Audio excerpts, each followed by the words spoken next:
Welcome to lecture 16 on limits of a real function. To define the limit of a real function, we need first to give the setting, and the setting is the following. Let's say that D is a subset of the real line and f is a function defined on this subset that takes values in R. Then we can define the limit of f of x as x goes to plus infinity, the limit of f of x as x goes to a real number x0, which can be further specified as the limit of f of x as x goes to x0 plus, or limit of f of x as x goes to x0 minus, and then we have the limit of f of x as x goes to minus infinity. Now, each of these limits, for each limit, there are four possible cases. Case 1, the limit is real. Case 2, the limit is plus infinity. Case 3, the limit is minus infinity. In case 4, there is no limit, which is to say that none of the previous cases, 1, 2, or 3, can be verified.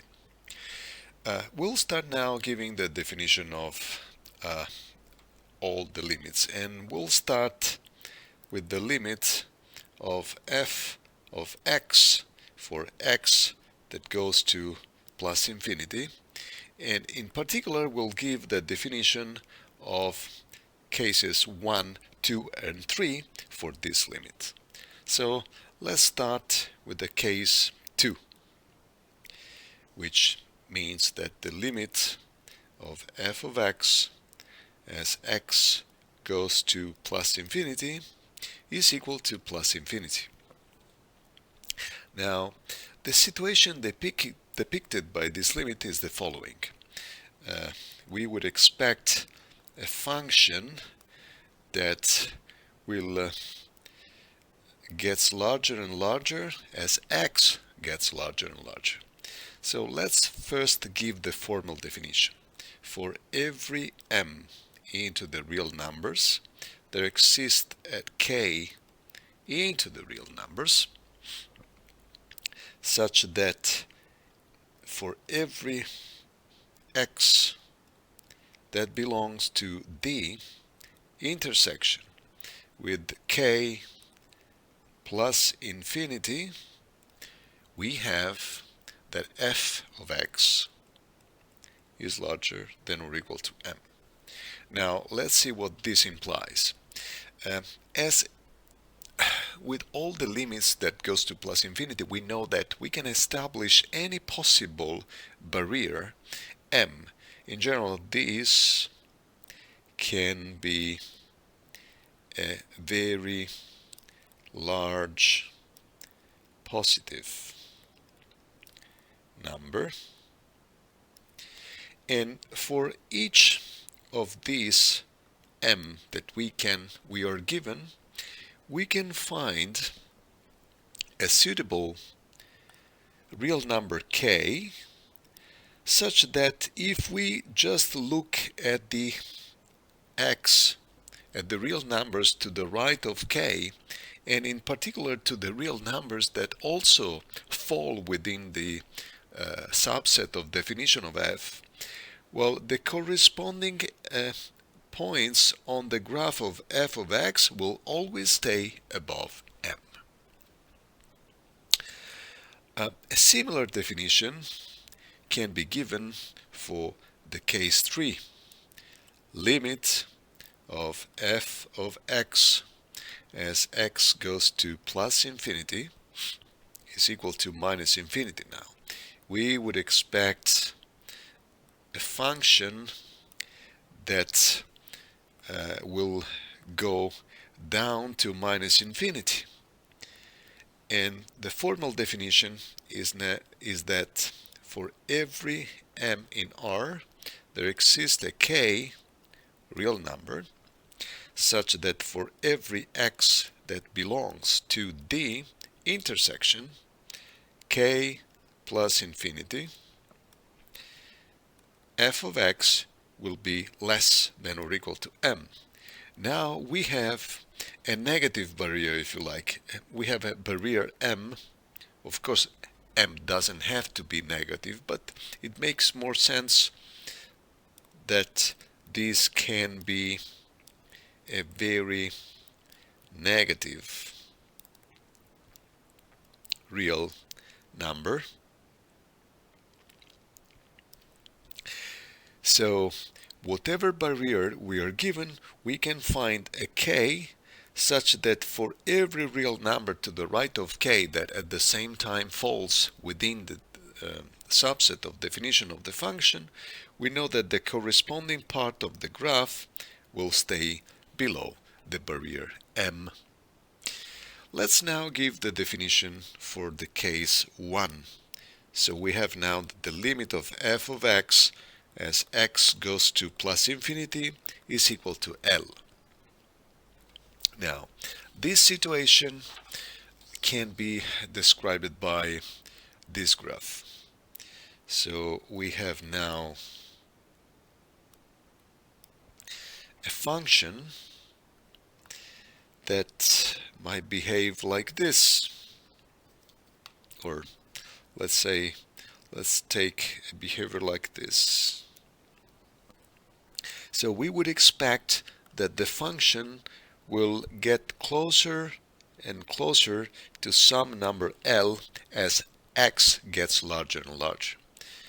Definition: for every epsilon larger than 0, there exists a k into the real numbers such that for every x that belongs to the intersection k plus infinity,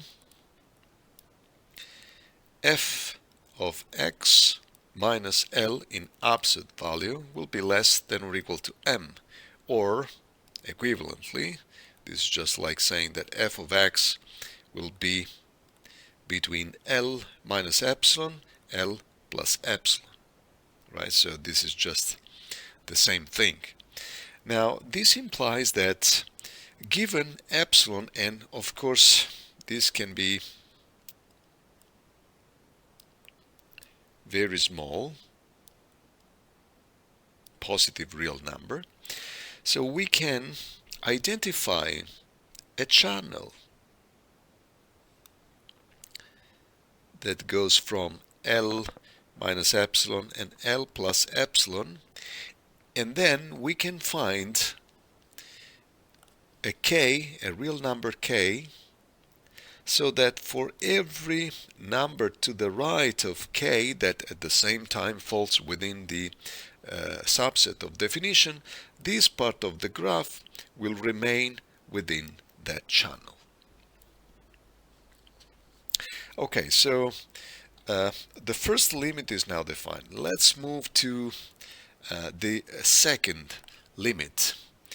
Limit as x goes to minus infinity of f of x, and also for this limit we will give the definitions for each of the cases 1, 2, or 3.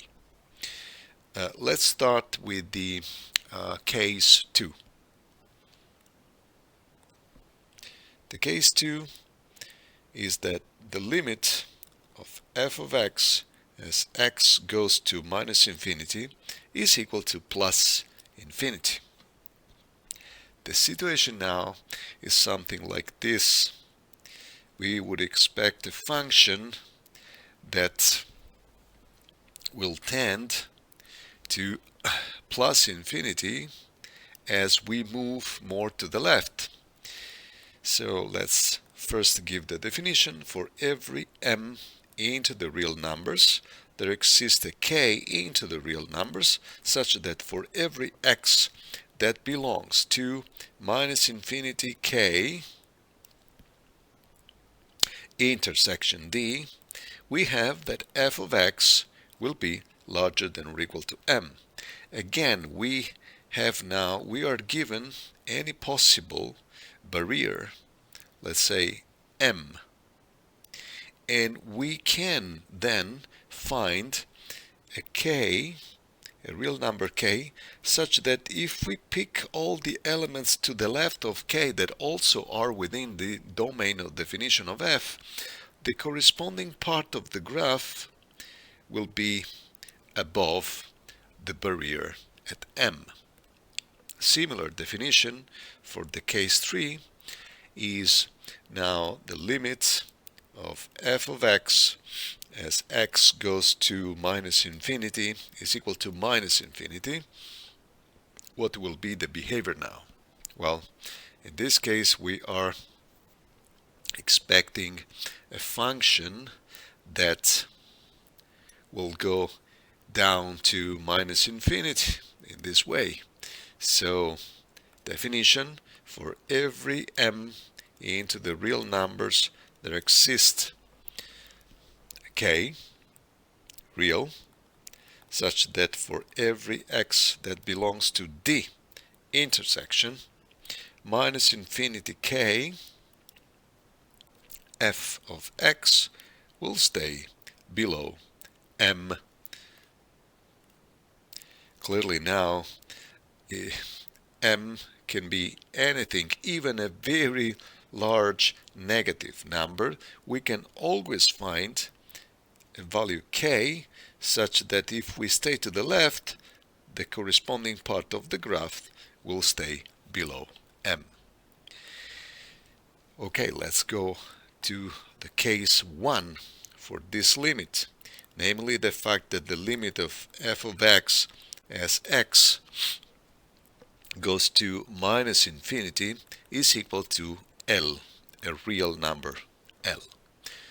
Okay, what will be the behavior of the function now? Well, we are considering now a function that will approach some limit L somehow. So if this is the limit L, we need to provide a formal definition for this behavior. And the definition is the following. For every epsilon larger than 0, there exists a k into the real numbers, such that for every x that belongs to the intersection between d and minus infinity k, then it happens that f of x minus L in absolute value is less than or equal to epsilon, which is just like saying that given any epsilon, we can identify a channel that goes from L minus epsilon to L plus epsilon, and we can then find a k such that if we pick all the elements of the definition set of the domain to the left of k, we know that the corresponding part of the graph will stay within that channel. Good. So second limit, enough for this limit. Let's move now to the other limit that was limit as x that goes to x0 of f of x, and as done for the other cases, we will now give the definition for the case 1, 2, and 3. As always, let's start with the case 2. Limit f of x as x goes to x0 equal to plus infinity. One thing it is worth mentioning here, so x0 here is given, and f of x is defined in a neighborhood of x0 for us to be able to give this definition. It is also important to notice that f of x does not need to be defined in x0. So this is very important. F of x must be defined in a neighborhood of x0, but not in the point x0. Let's try to give an idea of what would be the behavior of this limit of f of x as x goes to x0 equal to plus infinity. We would expect to have a behavior like this. We have some x0 here, and we know that this function f is defined in a neighborhood of x0, and we'll have a behavior like this, for example. It could be something like this.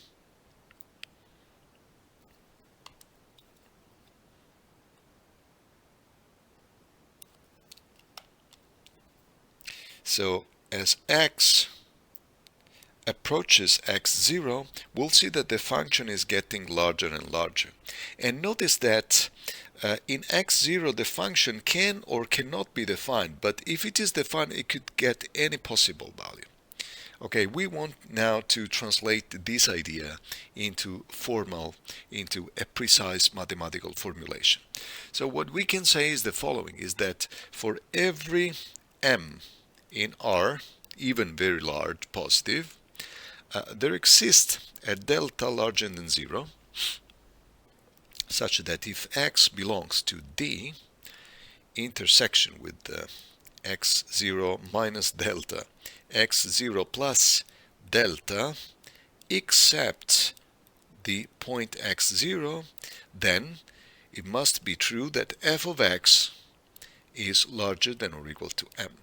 So, as always, when dealing with the limits that goes to plus infinity, we can give any positive, very large, or any barrier m. Let's say that this barrier m is in this point. Then we can find a delta such that if we stay within this interval, x0 minus delta, x0 plus delta, the corresponding part of the graph will be all above the given barrier m. So you see that in this definition x0 plays no role.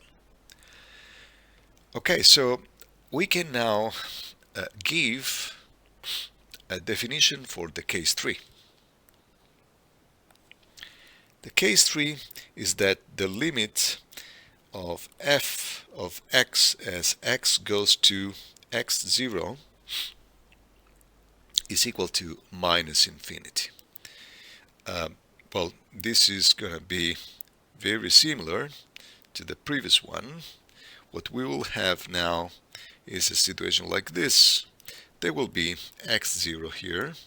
The function is defined around in a neighborhood of x0, and we would expect a behavior like this.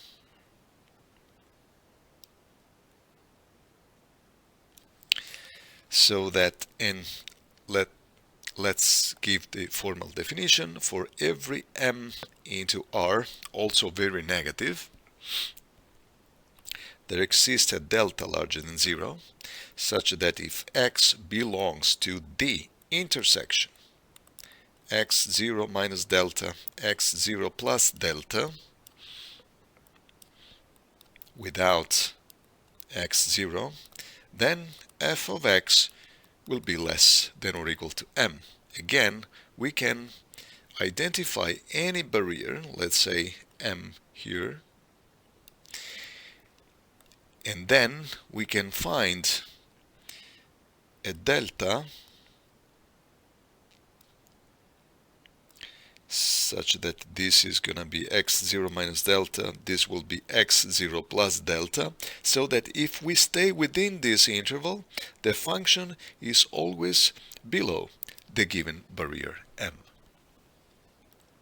Let's pass now to the case 1 for this limit, namely the fact that the limit of f of x as x goes to x0 is equal to L real number. What will be the behavior of the function in this case? Well, we could think of a behavior like this one. We are given x0, and then we know that the function is defined in a neighborhood of x0. You could do something like this, for example. And again, in x0 the function can take any possible value. But now we are saying that as x is getting closer and closer to x0, f of x is getting closer and closer to L. Formulation. For every epsilon larger than 0, there exists a delta larger than 0, such that if x belongs to x0 minus delta, x0 plus delta, intersection D, and if we exclude x0, then we have that f of x minus L in absolute value is less than or equal to epsilon. And here we have that we are expecting that the function will enter a channel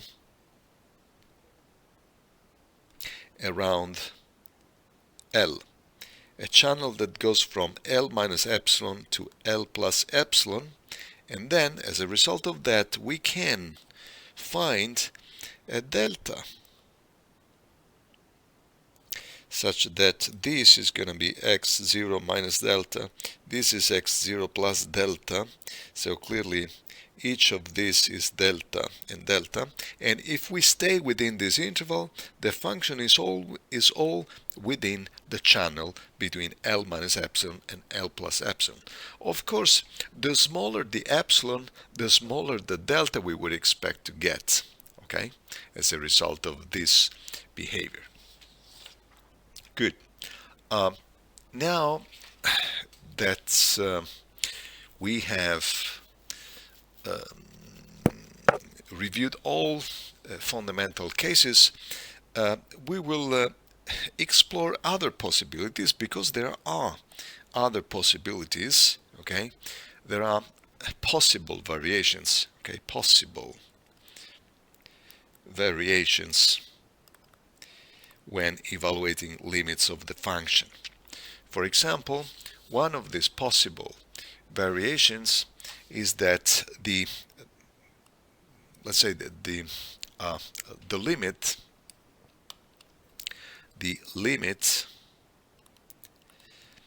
is L plus or L minus. In other words, we have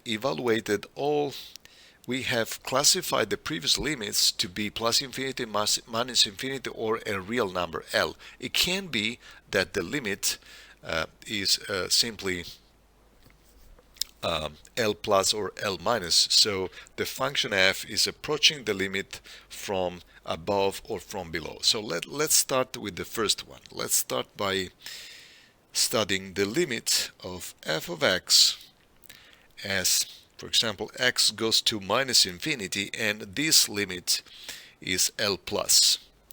Well, this limit will give rise to a behavior like this. Let's suppose that L is somewhere here,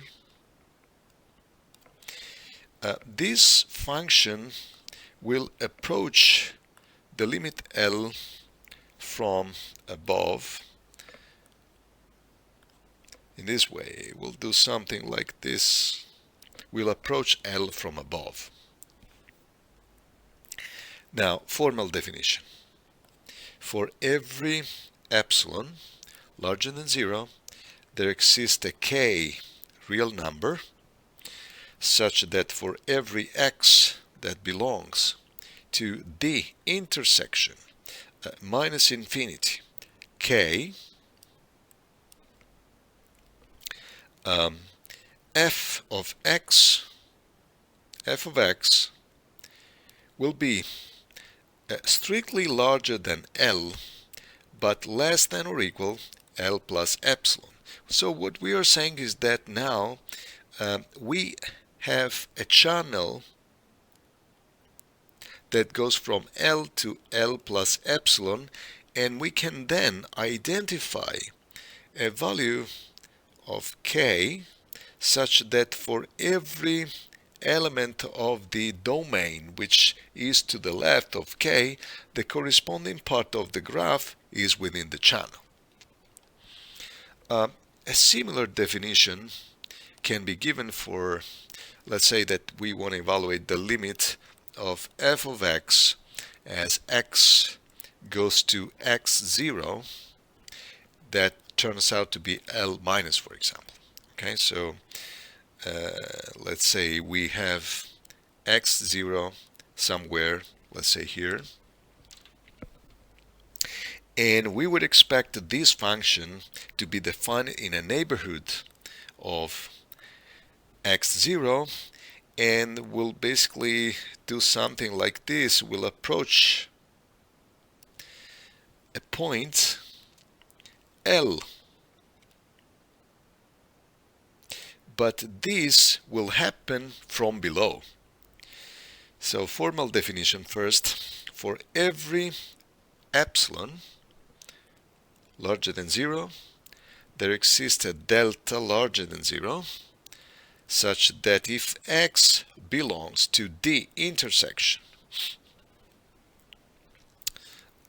x0 minus delta, x0 plus delta, and as always we'll remove x0, then it must be that f of x is going to be strictly less than L, but larger than or equal L minus epsilon. So what we are saying here, that the channel identified by epsilon is now somewhere between L minus epsilon, and we need now to find a delta such that from x0 minus delta to x0 plus delta, the corresponding part of the graph will be within this channel and is going to be strictly less than L. Let's give another variation, which is the following. Let's consider the limit of f of x as x goes to x0 plus equal now to plus infinity. Okay, so we have now x0 somewhere here, and we are approaching x0 from its right. So having x that goes to x0 to the plus means that the function will be defined as on a neighborhood, on a right neighborhood, let's say, of x0, and we would expect a function that does something like this.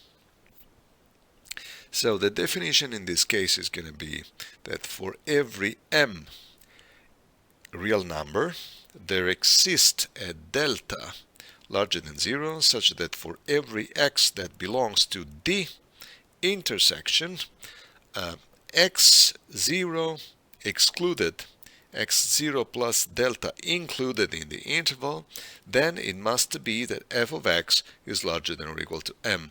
In fact, in this case, we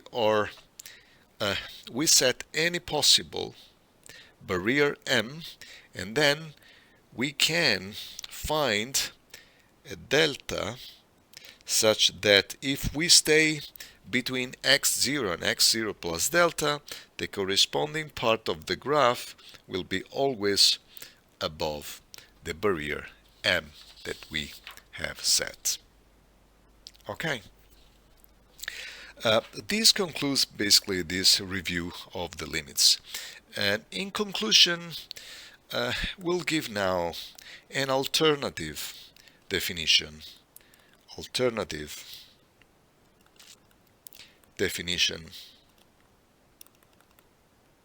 of limit, which is a little bit more involved, but it will prove to be useful later on. So let's start with the limit of f of x as x goes to plus infinity, and let's say that this limit is going to be minus infinity. Well, we know at this point that this corresponds to a behavior like this. There will be a function that will do something like this, right? So we know that whatever m we are given, even very negative, we can always find a k such that if we pick all the numbers to the right of k, the corresponding part of the graph will be below m. Now, it turns out that the more negative is m, the larger is k. So we can think that k will be just a function of m. So we can give this definition as follows. For every m into the real numbers, there exists a function g that goes from r to r. In fact, it will basically be a function of m and will give k, such that if x belongs to the intersection D and the interval g of m plus infinity, then we have that f of x is less than or equal to m. So in other words, what happens is that g assigns the value k to m. So we start with m because m is given, and as a result of that we can find k, which is then identified just as a function of m. Now similarly we can define the limit of f of x as x goes to x0 to be equal to L. Okay, so, and we know that this corresponds to a situation like this. So we have some, let me use the other color, sorry. So we have a situation like this, and we don't care about the value in x0. Of course, this value can be L, but is not relevant for the definition. So we know that this is L, and then we know that if we are given some epsilon, we can identify this channel, and as a result of that we can find a delta such that if we stay within this delta, the function is within the channel. So this is basically the part of the function that remain within the channel L minus epsilon, L plus epsilon. We can think that this interval where this happens goes from x0 minus g of epsilon to x0 plus g of epsilon. In fact, we would expect that this g of epsilon is nothing else than delta, right? But this is going to be a function of epsilon. In fact, we would expect that the smaller is epsilon, the smaller is delta. So the formal definition in this case is that for every epsilon larger than 0, there exists a function g that now goes from 0 plus infinity, in fact is a function of epsilon, to 0 plus infinity delta, such that for every x that belongs to D intersection x0 minus g of epsilon, x0 plus g of epsilon, and all this without the point x0, then it must happen that f of x minus L is in absolute value less than epsilon. Now, we want to give a name to this function, so such a function is called continuity module for f in x0.